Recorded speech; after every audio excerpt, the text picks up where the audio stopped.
Баршаңызға сәлем.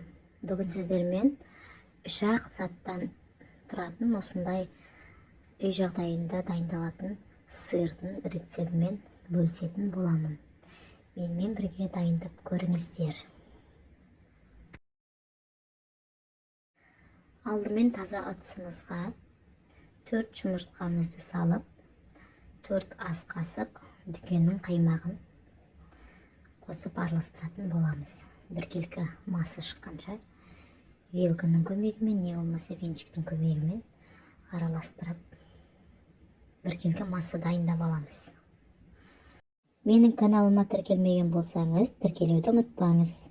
Қазақша каналдың дамуына өз үлесіңізді қосып, лайк, комментарий қалдыруды да ұмытпаңыз. Алдымен газге осындай қазанға сүтімізді құйып, қайнатпаймыз, қайнауға жақындаған тұста дайындап алған масамызды құйып, осылай кішкене бүлкілдетіп қайнатамыз.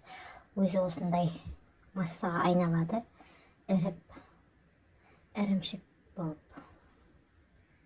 Содан соң осындай астына шұңғыл ыдыс алып, бетіне сида қойып, тап-таза марлемізді жайып, соған ірімшігімізді салып аламыз. Яғни қоюын салып аламыз. Содан соң жақсылап марлемізді түйіп, ыңғайлы етіп, түйіп, осылай бір-екі қайтар осылай сығып аламыз да, бетіне ауыр затпен осылай шамамен 1 тәулікке қалдырамыз.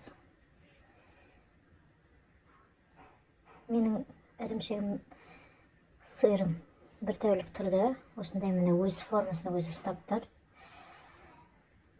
Және өте керемет болып шықты. Дайындап көріңіздер.